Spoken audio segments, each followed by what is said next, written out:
Good morning guys, જય શ્રી કૃષ્ણ. કેમ છો બધાને? મજામાં ને? તો જો આપણે સવારમાં બધું કામ કરી લીધું છે અને દિવ્યાંશ સૂતો હતો ને તો ઘરનું કામ થઈ ગયું છે ને અત્યારે હજી પણ સૂતો છે એટલે એને સુવા દેવો, જ્યાં લગીન સુવે ત્યાં લગીન. તો આપણે ઘરના જે નાના મોટા કામ છે એ પતાવી લઈએ. હજી કપડાં સકેલવાના છે અને કપડાં ધોવાઈ ગયા તો સુકાવી દીધા છે અને રસોઈ બાકી છે. આપણે બધું પતાવી લઈએ ત્યાં લગીન ભલે સૂતો, પછી આપણે એને જગાડશું.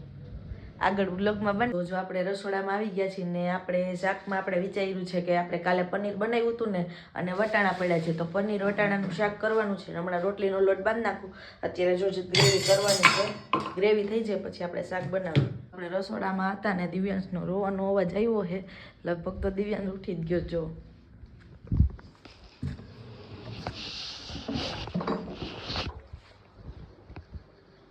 Divyansh, good morning. Good morning. જો હાય દિવ્યાંશ. જો કીધું ને દિવ્યાંશ ઉઠી ગયો છે. હવે દિવ્યાંશના પપ્પા આવશે ને ત્યારે ઘરનું બીજું કામ થશે. અડધું થઈ ગયું છે, રસોઈ બાકી છે. એના પપ્પાને હમણાં કોલ કરું, પછી આવે ને પછી કામ થશે.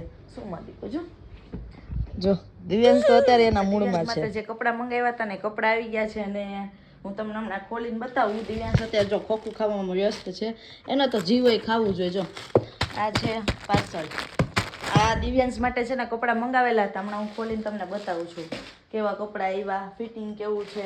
નહીંતર પછી છે ને ફિટ ના થાય ને બરાબર તો પાછું રિટર્ન થઈ જાય ને આજે ને જે. એટલા માટે તો દિવ્યાંશના પપ્પા આવી ગયા છે ને દિવ્યાંશને રમાડે છે. ને દિવ્યાંશના પપ્પા આવ્યા ને ત્યારે છે ને શાકભાજી હારવાર લેતા આવ્યા છે. મરચાં છે, ટમેટા ને લીંબુ ને કોથમીર. અને હું ઉઠીને બહાર આવતી રહી છું. દિવ્યાંશના પપ્પા અને દિવ્યાંશ બે સૂતા છે તો મને વિચાર આવ્યું કે લઈને હું નવડી બેઠા હું શું કરીશ, કંટાળો આવે છે. એટલે મેં તું છે ને આજે ઘર ધોઈ નાખું. કાલ પાણીનો વારો છે એટલે પાછું પાણી ભરાઈ જાય, ટાંકો ભરાઈ જાય પાછું. એટલે અત્યારે જો હમણાં હું ઘર ધોવા ચાલશું. હવે ઘર ધોઈ છે ને પછી બધું કામ કરવાનું. કારણ કે બપોરે છે ને ગેસ બહુ ગંધારો થઈ ગયો. જો સવારનું બપોરે છે ને ખાલી લૂસીને રાખી દીધું તો હવે છે ને સરખી રીતે જો સાફ કરું છું. લૂસી મારી મસ્ત થઈ જશે. હમણાં પ્લેટફોર્મને બધું ધોઈ નાખું ને પછી રસોડું, પછી રૂમ ને એ બધું ધોવાનું રહે બાકી. પ્લેટફોર્મ આપણે પ્લેટફોર્મ ઉપર પાણી આપી નાખવાનું પણ આ નીચે બધે બગડશે એટલે બધું વાસણને પડ્યું ને આપણે નીચે ધોઈ નાખી બધું.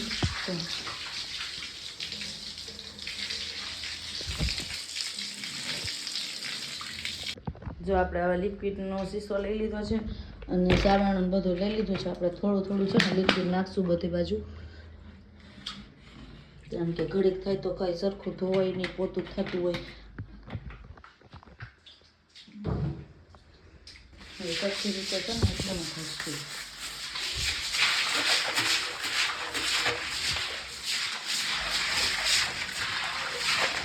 જો રસોડું ધોવાઈ ગયું છે. જો કેટલું ક્લીન સરસ લાગે છે. પંખો આપણે ચાલુ કરી દીધો છે એટલે બધું ફટાફટી સુકાઈ જાય. અને બીજો રૂમ બાકી છે એ હવે આપણે પૂરો કરી લઈએ. તો આજે આપણે ઘણું બધું કામ કરી લીધું છે અને આજ તો શું એટલે સીધી સવાર જ છે. અને જો આપણે રસોડું ને બધું ધોવાઈ ગયું હતું, રૂમને બધું ધોઈ નાખ્યું છે. એ વિડીયો આપણે ઉતારેલો છે નહીં કારણ કે છે ને દિવ્યાંશ જાગી ગયો હતો ને હારું બધું કરતી જતી હતી એટલે આપણે ફોનમાં વિડીયો ઉતારવાનો કંઈ ટાઈમ હતો નહીં. એટલે આપણે છે ને સીધા અત્યારે સુવાટાણે મળ્યા છીએ અને હવે કાલ સવારે મળશું.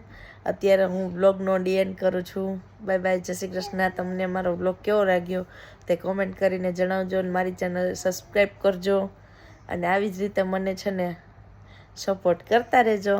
બાય બાય, જય શ્રી કૃષ્ણ.